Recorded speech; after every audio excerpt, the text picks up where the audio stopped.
Hi and welcome to my talk on 7 principles that will boost your developer productivity.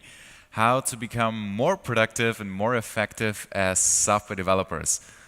I'm very happy to be here and to be able to talk about that topic. My name is Sebastian Daschner, born and raised in Munich. And for now literally 3 weeks, I work for this company called IBM. Just recently started being a so-called developer advocate. So now speaking on many conferences and sharing topics on, usually it's quite a focus on Java and enterprise Java. But today it's a more technology agnostic topic on, well, how to become more effective at what we're doing. And well, the most important information about myself is not even on that slide. That is, I'm German, right? And this is what we're good at. We German are efficient, right? That's what we're known for. Fun facts about Germany: there ain't no fun in Germany. Now go back to work, right? I fully agree. All right, so this is why you should listen to me when it comes to being more productive as software developers. And I want to share 7 principles and general guidelines with you that hopefully make you more effective and also make you, well, enjoy your job even more as software developers. So a few things. I start with some principles, and the first principle that I would say comes quite natural once we use computers is we should leverage and embrace automation. Why? Well, because automation, in my eyes, it's the way how computers are built. It's the way of using computers correctly, right? Because computers are really good at doing very simple things. They're not really complex or not really intelligent. They can do only very simple things, but they can do them very fast and very reliable, right? You can execute code, any kind of tasks, really reliably with a computer. As humans, we're not really that good at that. We're not that good at automation. If you take some manual and repetitive tasks and give it to a human, humans will become bored, they will have a burnout, they will, well, become lazy and make erroneous mistakes. So they're not really good at executing automation. Humans are much better at creative work, at thinking. That's what we should doing. So we should leverage automation wherever we can. And automation, in that general term, comes in many forms. It can be as complex as some program that we're writing or some kind of script that we're defining, or it can become very simple and very small, tiny actions that we just define. For example, shortcuts. So that is a first, well, tip that I have for you. Try to use as many shortcuts as you can. And shortcuts come in many forms. So the most obvious one is using the IDE, right, as developers. We use a lot of editing. We either are an editor in an IDE or use some kind of writing to get to create some code. And of course, there are many ways to use some kind of shortcuts. So what I want to show you here is I use, just as an example, because I'm mostly in the Java area, I use IntelliJ IDEA as an IDE, but these are more generally applicable principles. It actually doesn't matter which editor or IDE you're using, and it certainly doesn't matter which technology and programming language you're using. So just out of curiosity, who in this room is a Java developer? Hands up. Okay, quite a few, almost 50%. So I use some Java examples, but this really shouldn't matter. Let's create a new Java class that we call hello, right? And we can do things like that. When we write a hello world, right? Hello world, of course, including the strings. This is a basic Java program, and what I just did, I already used, whether you saw it, some shortcuts, right? I didn't write this cryptic public static void main string args hello world. I used a shortcut, or how they are called, live templates in IntelliJ. So what I did, let's do it a little bit slower. I used predefined live templates that expand to something like, well, system.println. Something easy as that. But I claim whichever IDE you're using, there's a high chance that you have many shortcuts available that you can just use rather than writing println hello world all the time yourself, right? And another example is if you, for example, want to use refactoring, and IDEs get better and better at that. So let's say we want to perform some action here. We want to do something here, and then we want to do something else there. And now let's say we want to refactor these two lines into a single method, and this one into another method to have, let's say, more readable code, whatever. So what we typically do, we write some private static void method do something.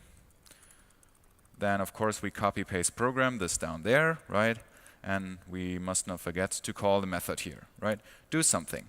And then we do the same thing, of course, copy-paste programming, do something else, to paste this here, and do the same action there, right?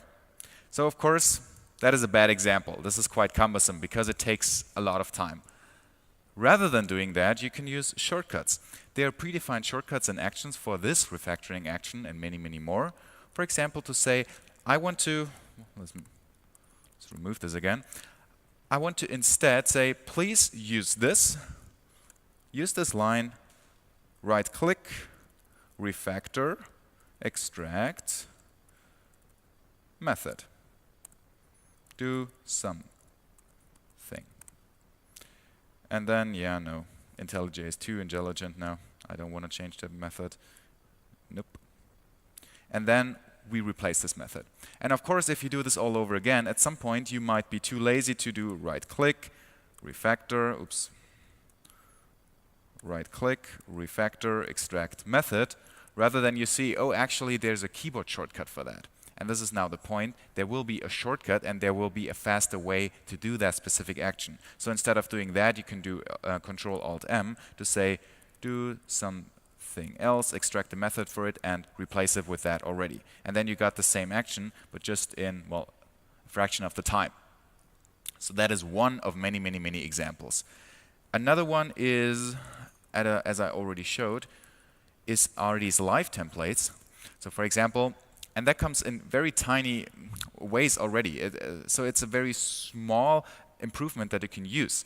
For example, I use a lot of Java Enterprise, so we always write this @inject for dependency injection, right? And then you write @inject, you use the correct import, and say I want to inject some managed bean here, right, into this class. So instead of doing this and always selecting the correct import, what you can do is using a live template by defining one that already, let's make this a little bit slower, that already injects just that annotation, including the correct import. Now this might seem like a tiny, tiny optimization by just saving yourself a few keystrokes and selecting the import, but if you keep typing that all over again, and doesn't matter which technology you're using, you save yourself a lot of time and energy doing so. The same is true if, let's say, you want to inject something else, you want to inject an CDI event of some event, and so on and so forth. Some event. You can do this, or, well, many, many more things. You can inject a entity manager for Java Enterprise that's often needed, or post-construct method, or predestroy method, or JUnit test, whatever you're using, right? So it depends on the technology that you keep typing all over again. Another example is, who of you uses Kubernetes for container orchestration? Hands up. Well, a few of you. Who of you uses YAML files in general? Hands up. A few more. So same is true if you do any YAML. Let's say let's call this a service. So this is an example for Kubernetes. Who of you can remember the definition of a Kubernetes service by heart? Well, I can't, right? But I have to type that all over again. So instead of looking into the documentation, you can define a live template, some kind of shortcut or any automation here, and type this there. So that saves yourself a lot of time. And again, this is just the example I keep using for myself, because I see, well, I always have to type these boilerplate code snippets. So instead of doing that, I just create live templates for them if they're not already existent within your IDE. So that's one thing to do. And of course, the IDE is a prime example there, but this is true for actually all of the programs and applications that you're using. So if you use your mail program, So if you use Thunderbird or Gmail, Gmail is actually a very good example that has a very nice keyboard concept even. If you activate the extended usage, then you have keyboard bindings where you can do any action with solely typing on your keyboard and with hitting one keystroke, and then something happens without using a mouse and taking much more time. And of course, this sounds quite obvious, that whole topic, use shortcuts. But I really mean it. Because when before I was a consultant for a long time, and when I came into a project and told somebody, hey, there is a shortcut for this, then that somebody usually says, yeah, I know, but I'm too lazy, or I can't remember it anyway, or many, many excuses. But actually, once you just try to remember, you can see it as a game, as a challenge, more and more shortcuts for whatever program you're using, you just keep being, well, much more effective and much more faster. And ultimately, it's more fun, right? Because just copy-pasting code around is not fun either, and it's actually quite dangerous if you would miss a line and things like that. So using these refactoring features, for example, it's a very good way to, well, become more effective as a developer. So what else is quite helpful, especially if we are on a proper, well, Unix-based operating system as developers, is to try to leverage our command line usage. So I personally use the command line for almost anything, but at least once in a while we probably find ourselves using the command line if we just want to trigger some build or connect to some server or whatever we're doing. And well, actually, the nice story about, that's my command line on Unix, about Unix-based systems, or specifically Linux, is you can do any action that you could do in your computer anyway by typing on the command line, by performing just some action there and typing it in. And the more and more you keep using that, actually the faster you are. So funny enough, I actually use the command line for anything right now. I don't even have a file explorer. I just use the command line, with the copy commands and move commands and so on and so forth.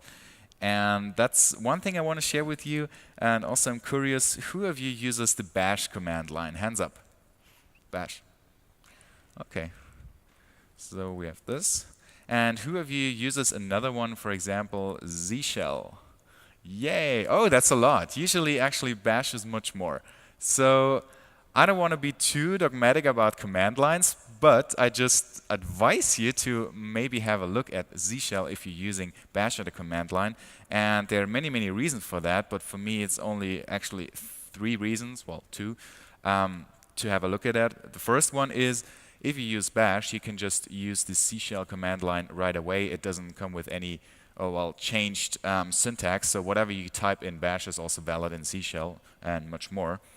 The first actual reason is you can, in C shell, you can change directories without typing cd. This sounds like a very small optimization, but once you get used to that, it's amazing. So instead of saying I want to switch into this test project that I have, instead of writing cd, I can just write this right away. So that's one small thing.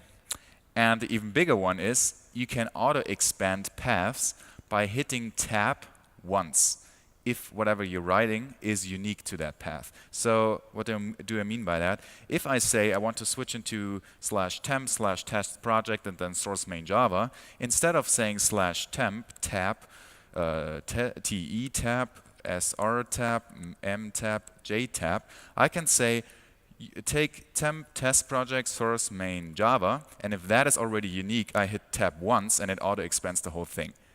And once you get used to that, you will never switch back. Just FYI. And it has many, many more features, nice globbing and nice aliases and so on and so forth. So that's just a recommendation. Speaking of aliases, this is probably the biggest helper for you if you use the command line and if you actually just want to be faster on whatever you keep typing into the command line. Speaking of Maven, who of you uses Maven to build projects? Well, most of you. And who of you keeps typing Maven clean install or Maven clean package all over again?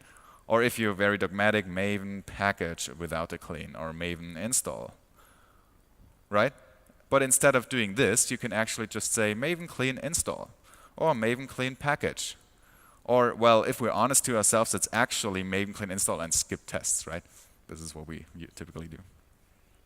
So whatever you do, try to find an alias and not, well, needing to type all that all over again. Who of you uses Git? Okay, and who of you types Git status all over again, including all the typos, right? Yeah. Instead of doing that, you could just say, well, Git status, or Git commits, or Git commit amend, or Git push, or Git pull, or Git something else, right? Just define some aliases for all the actions that you keep typing all over again and be faster. Who of you uses Docker? Docker builds and keeps typing that all the time, or Docker PS, or Docker push, or Kubernetes, and keeps typing kube control, give me all the services, or give me all the pods, or kube control, give me all the pods in a specific namespace, right? Whatever you keep typing, you just can define an alias. For now, I defined more than, I think, 200 aliases. You just look at whatever you're doing. So a helpful tip is look at your bash or Z shell history, this one.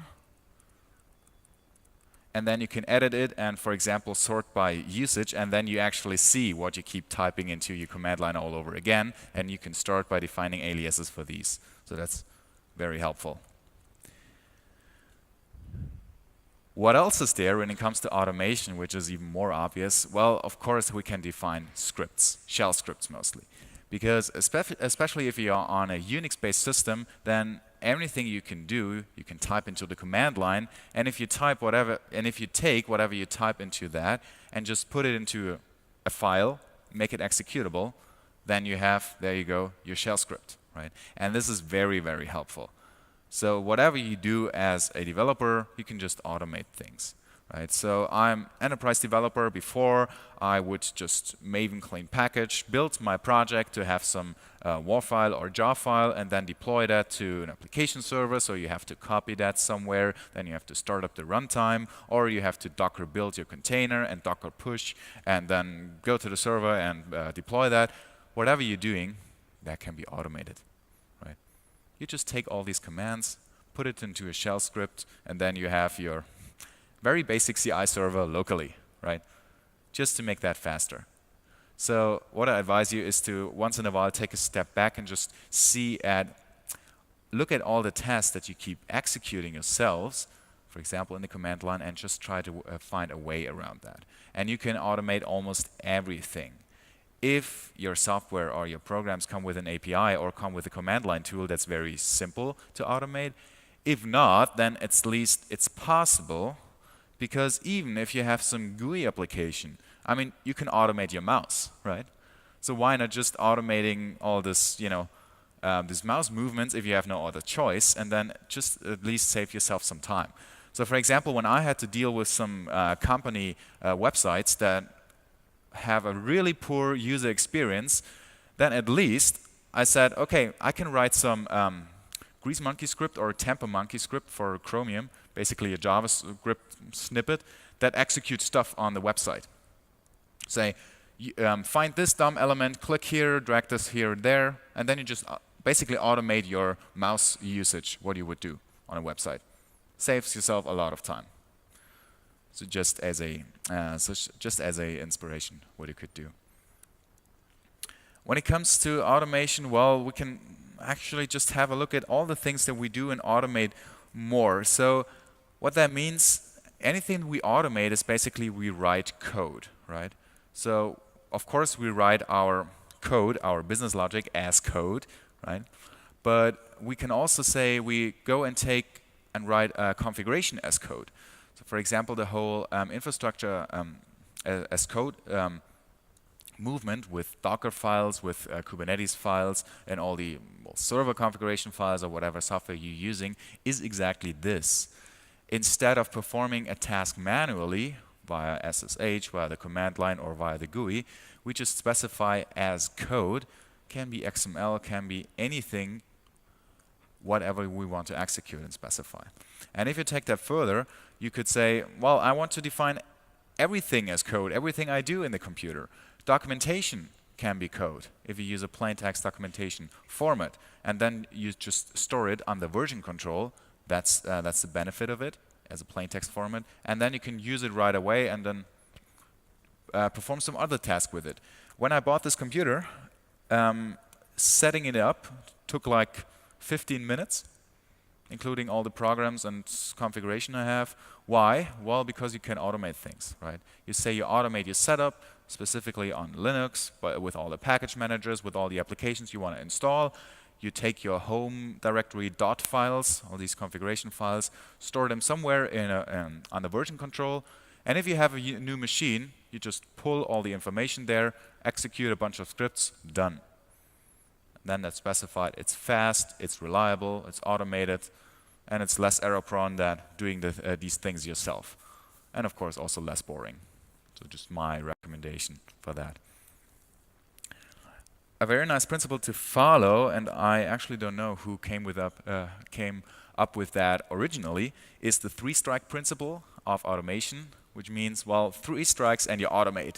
So the first time you're performing some task, you're like, okay, I will just do it, like, that's fine. I would just do it manually. The second time you have to perform any task where you have to do some manual work other than thinking and creative work, right, like programming. Then you say, okay, I will do it, but I'm already very annoyed by this task. And then the third time you say, no, that's enough. I will not do it.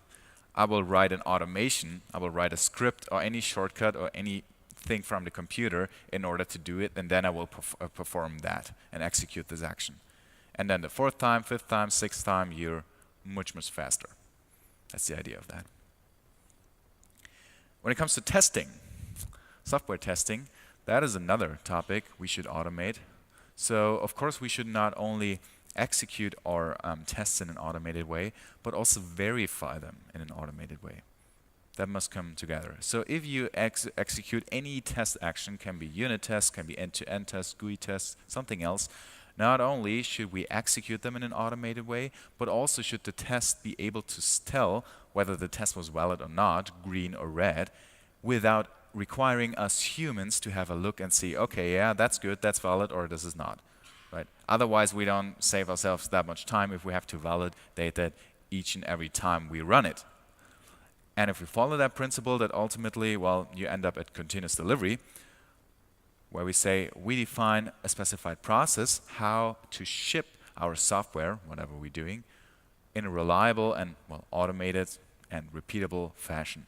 But just executing this process, and if we run our continuous delivery pipeline, including all these automated tests, we then can be sure that we build enough quality in, then everything that we will be shipping will work afterwards, because we have these automated tests that also verify in an automated way. That's the idea. Next principle, in order to become more effective, we should focus. Try to focus, focus on whatever we're working on right now and eliminate context switches as much as possible. So we know as developers, CPUs, processors, have a high penalty in context switches. So context switches are quite bad for machines, but also they're really bad for us humans too. Right? Every context switch that we do as humans comes with some kind of penalty because, well, we have to context switch and swap our short-term working memory by doing something else. And context switches can actually come in very big forms and also very small, tiny forms. Let's start with the tiny ones again. One is the keyboard versus the mouse. So my recommendation is, and I'm serious about that, if you want to be more productive, take your mouse and throw it away. You don't need it, especially not as developers. So your hands are supposed to be and stay on the keyboard on the home row, F and J, and just stay there, right? So we know, usually, or we have a sense for that, as developers, that we are more productive if we're typing things, for example, typing code, and then if we try to perform some actions, for example, using keyboard shortcuts in our IDE, and just stay on the keyboard, right, as much as possible. Because if we now take this movement from here over to the mouse, oh, there's my mouse, move the mouse around and go back, where's my, oh, there's my keyboard, this is already a tiny, tiny context switch. where you just, well, actually quite physical context switch by taking this movement, where you have to just shortly interrupt your work and move your hands around. It's a little bit better if you use a laptop, but still, you usually just have to reallocate your hands where they are. So we usually have a sense for it, I believe, as developers, that we are more productive using the keyboard anyway. Speaking of keyboards, I want to advise you to get a proper keyboard. So that's also a topic I'm quite enthusiastic about. And I certainly don't want to do any advertisement for any of these companies here, but in general, this is just an inspiration I liked. In general, I would advise you to get a proper keyboard. So it's a US brand with a German name, Das Keyboard. Das is the article, which I used before. They have cherry switches, either cherry blue or cherry brown switches. I dare you to not take the cherry blue switches if you like your coworkers, because they are super loud and clicky and can become quite noisy. Another one I use right now actually are these. These is a Japanese brand called Topre keyboards. They have capacitive switches similar to your phone screen actually, how they use. But in general, just try to find a either mechanical or capacitive keyboard that has a good quality, right? Because I quite often compare it to, well, tools that a carpenter or any craft worker would use. They would also not go into the next do-it-yourself store and buy the cheapest tool available, right? And if we as developers spend a lot of time, many hours a day, typing on that keyboard, well, we might as well get a proper one, I believe. More on keyboards. I guess most of you are from Sweden, and I actually saw about the Swedish keyboard layout, and it's not that much better than the German keyboard layout, so forget about all these. I advise you to have a look at an kind of at least US-based or US-based international keyboard. Why? Where are your curly braces on the Swedish keyboard? Are they available without hitting Alt or Alt graphics? Probably not, right? Yeah, the same with the German keyboard. And we use these curly braces quite often, specifically in Java or any C-based language formatting. So you might take a keyboard where you have proper access to all these special characters we typically need as developers. And so one thing why I tell this, so I switched quite early to using a English keyboard layout. But then, of course, you say, oh, I want to type my German umlauts, or I want to type the French accents and stuff. And what is the name for this Ö? With an Øredev, right? So you want to type all these characters and all these Scandinavian ones as well. But you can do that if you use the US International keyboard layout. By hitting Alt graphics, you can actually type these and many more with that keyboard layout, but still having an English one. So you're certainly able to type Øredev or this one with just the English keyboard layout and still having access to all the nice special characters. So I advise you to have a look into that one. Another thing I just want to briefly introduce is this Vim editor and Vim way of typing. And I'm not too enthusiastic about the Vim editor itself. I mean, I use it, but anyway. But more about the concept behind it and this way of, well, using your keyboard.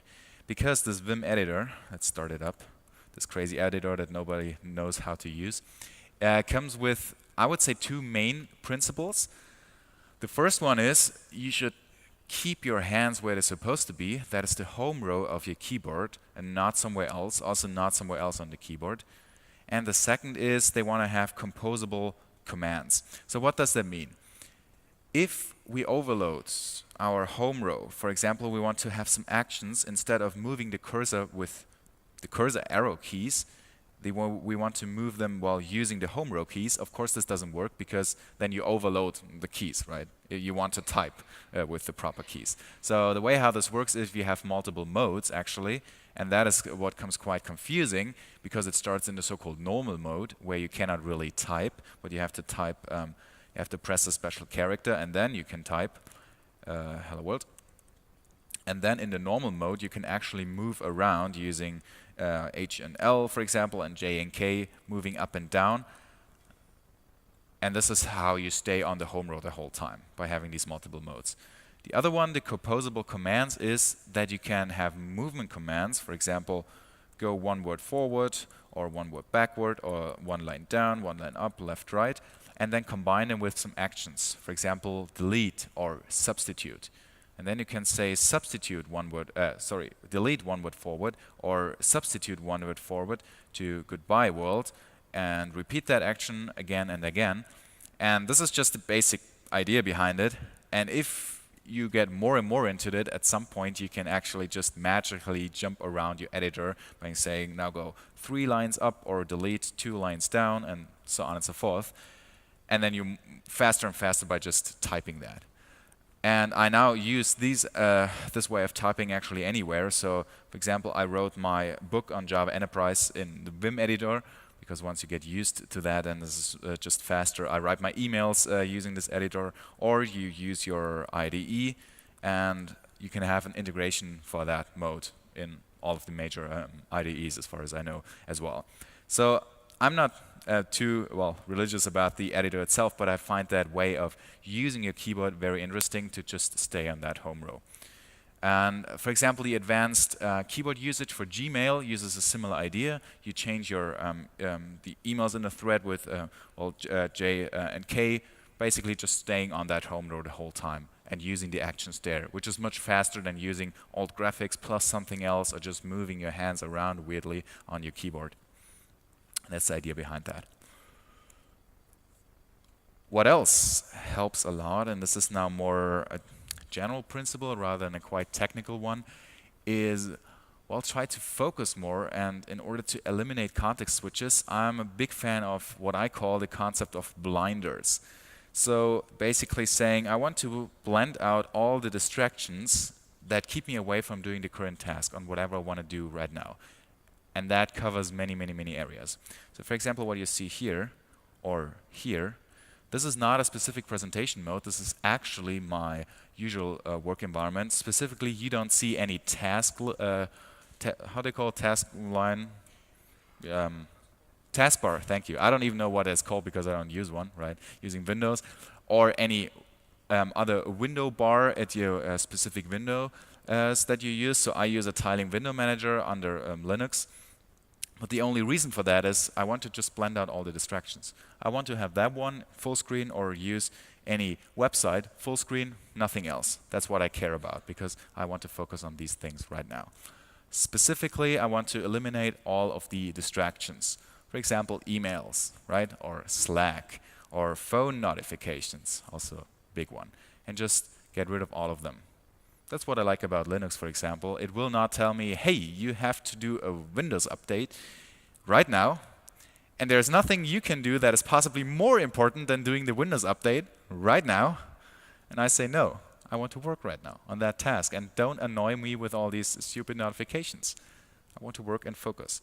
So this is what I just keep doing, basically starting from a minimal setup without any of these distractions. What also helps, that's more a human, personal thing, but I'm serious about that, is getting one of these in order to manage all the, distractions around you. So noise distractions is a big one, or at least for me, it's a huge distraction that always distracts me. So I got a pair of these, and also other earplugs. Noise cancelling headphones are really good as well. And also visual noise, like visual distractions when people are running around. Sometimes they can be that can distract you a lot. So just try to find some mode that works for you. And once you are aware of that topic, or you build up the awareness more and more, then you're actually sensible for it and saying, oh, okay, I'm actually knowing why I'm not really productive in this very office, on this very setting, by just all the distractions that keep popping around me. Again, same is true for emails and Slack and notification. Of course, if I work, before I was self-employed as a consultant, that's easy because if you're self-employed, you don't have coworkers and colleagues. Not really, sometimes in projects. Or if I now work as a developer advocate and keep flying around the world, then I also don't work with coworkers. So it's easy to say that. But actually, in any type of project setting, you can do that by just, letting your colleagues know, and at least assigning some quiet hours in order to work productively. So instead of saying, oh, I keep Slack open and I keep my email program open and I just will respond immediately to all these super important emails that come in, say, no, I will reply to your email, but at least give me 60 minutes or at least 30 minutes of undisrupted time where I will shut down all of these things. And then I will check in and reply to all these super important messages afterwards. But if you don't do that, then you just find yourself in a mode where you're constantly distracted and dragged from left to right to all kind of things except working and focusing on what you actually should focus on as developers. So I find this very important. There's an interesting cartoon. That's a good one. So we have our developer dude there who tries to focus on a very important thing and building up some decision tree from A to B and what if I move this over there and then... And of course what happens, some coworker comes in and say, hey, do you have a second? And what happens if, poof, everything that was in your short-term working memory is now gone and you're literally lost in space and ask yourself, what was I doing right now? And of course, that person says, oh, never mind. It was actually not that important. You just lost all your context in vain. So if your coworker doesn't really understand why you want to focus for these quiet hours, then just, well, show them that cartoon. That is another one. At least one person in this room should know where this picture was taken. It was in Crete at a Java conference, which is of course a very nice and peaceful and beautiful place to be. But instead of saying, well, this very much looks like vacation and everything, or in general, if you're in any company work environment, actually these work environments help focusing and help becoming more productive a lot. Because if you're in such an environment where you just have your mental peace, where you can relax and focus, just working for few hours a day will be more efficient and productive than working 8 hours in a noisy and destructive office somewhere, where you just spend your time, drinking coffee with colleagues and being dragged from left to right, being constantly distracted, doing all kind of things except of actually doing the task that you should do. And nice environments can help a lot in that regard. Now, more principles. Principle 3. And I mentioned that before already, the principle of, well, once in a while taking a step back and reflect. So once in a while you should ask yourself, and I'm serious, what am I doing the whole day? And this can become things like looking at all the tasks that you're executing and whether they actually make sense, or you just spend a lot of time replying to emails or on Slack or social media or whatever. Or looking at all the small actions that you perform as developers. Might it be typing things into your command line or writing a lot of boilerplate code in your IDE and finding a better way to do that, including some automation, getting rid of some distractions, for example, and so on and so forth. Just the sheer process of reflecting helps a lot. So these, of course, are long-term investments that you do, right? Like automation will not save time the very first time that you do it because you need some time writing that script or including that keyboard shortcut or learning a new thing. But of course, it's a long-term investment. The more you do of it, well, the more you will become productive in the long run. Next principle, that's a good one. The principle of don't make me think. Or at least don't make me think twice. So if you are working on something and you recognize this déjà vu effect of saying, hey, I've been here before, I have these exact thought patterns before, I tried to solve the very same problem before, or even knowing, well, how do I again deploy on that production server, deploy my software, or how do I execute this task again? I know I did it before, but I didn't document it, or I don't know how I did it before. So of course, well, you should fight these situations and say, well, is there a better way around? For example, in order to document whatever I was doing. So it helps a lot to, for example, define processes to saying, oh, I am executing any task, and it can be a task simple as as simple as checking your inbox and your email notifications, and then just trying to automate things, or at least trying to document things. For example, well, how did I deploy my software on that production server? Well, here's an automation how to do it. So you define a process first, and then you automate these things, and then you know how to do it. Or even you don't even have to know it, then you just execute this automation that I just wrote. Or at least automation can be some form of documentation, or even vice versa. So at least you should document all these things where you identified these patterns, these thought patterns that you repeat. Or, well, just look at the automation that you have and see it as some form of documentation. How do you apply to my production server? Well, look at that script. Look at the automation. It's there. That's exactly what's being executed. So this is, in fact, the documentation how it's being done. So you don't have to overly document these things. Another way of, well, don't make me think, is keeping a to-do list. No, really. And I'm serious about that, although it sounds obvious. And you don't have to use any fancy to-do list application. It's actually much more about the process you're using, about on keeping to-do lists of whatever you're doing. So there are two things that are important for me personally. First one is keeping a blank state. If you, for example, you plan your next day, your next week, or whatever.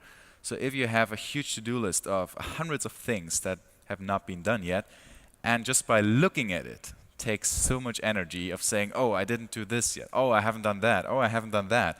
And then you don't even want to look at it. You just close it, and you're totally, well, distracted and have tons of things in your head.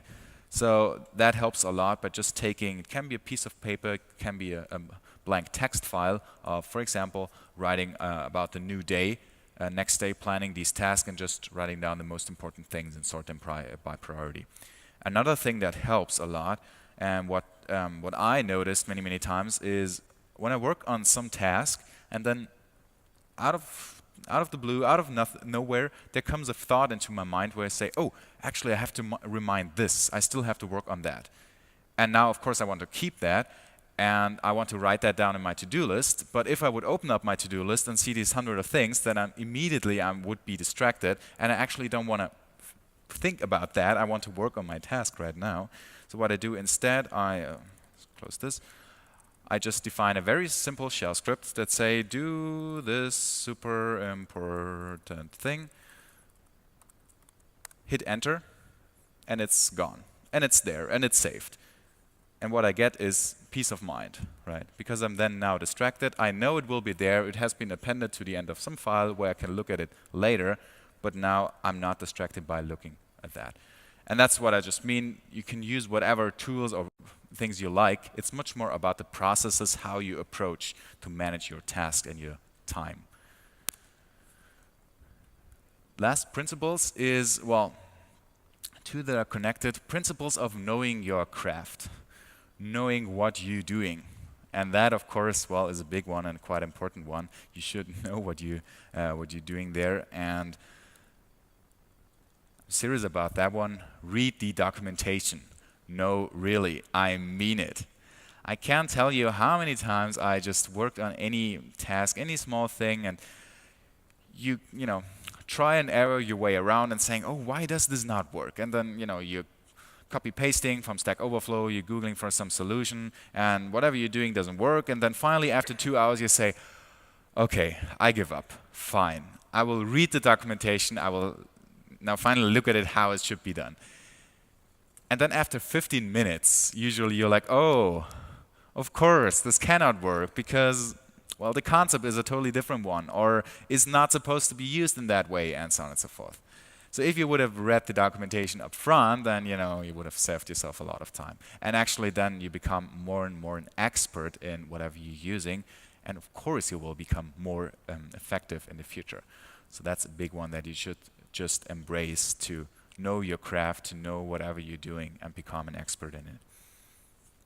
The same or kind of connected thing is the other way around.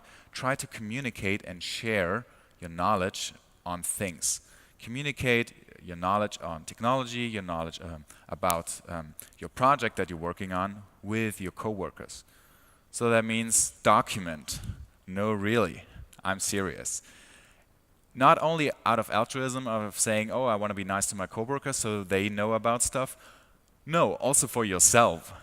Because I guarantee you, after you worked on a project and you come back after weeks and months, you don't know what you did in the past. And your own code looks as if somebody else wrote it.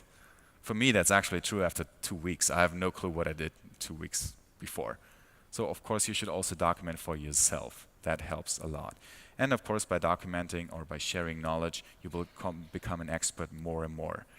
So sharing knowledge can come in many, many forms. It can become as simple as writing documentation. You can even give a conference talk or a brown bag session, an internal talk at your company. You can write a blog, you can write a newsletter, you can produce videos. You can do many, many things. And teaching is a very great way of learning. Because if you want to teach somebody about a specific topic, you're forcing yourself, you naturally have to become at least some kind of expert in that topic. Otherwise, you would not be able to explain it well or to teach it well. So you're forcing yourself to know about things. And I think sharing knowledge is a very great way, and my personal motivation why I'm doing this, to become, well, better at what you're doing. So as an overview, now 6 of the 7 productivity principles in a nutshell. Try to embrace automation, use the computer in a correct way, and then focus and eliminate context switches on a small scale and on a big scale. Might be technical, might be, well, for yourself, more a mindset and psychological thing. Once in a while, try to take a step back and reflect. Ask yourself, what am I doing the whole day? And if there is a better way around that, and if I can improve that somehow. And then try to apply the principle of don't make me think, or at least don't make me think twice. And know your craft, read the documentation, read books, try to consume knowledge, and of course also try to share the knowledge back. Give something back to your coworkers, to your peers, to the technology community. And now the 7th of productivity principle, that sounds a little bit counterintuitive, is use the save time to relax.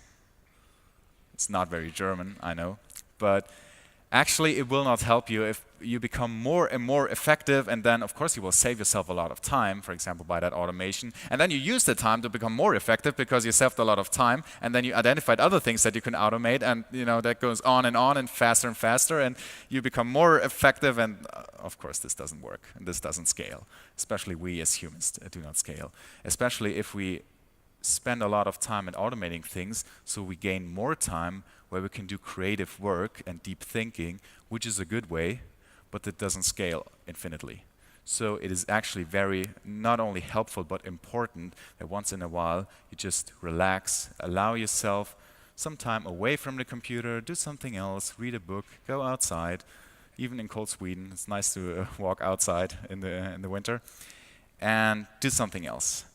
And having that said, especially as software developers, there is no substitute for healthy diets, doing sports, and enough sleep.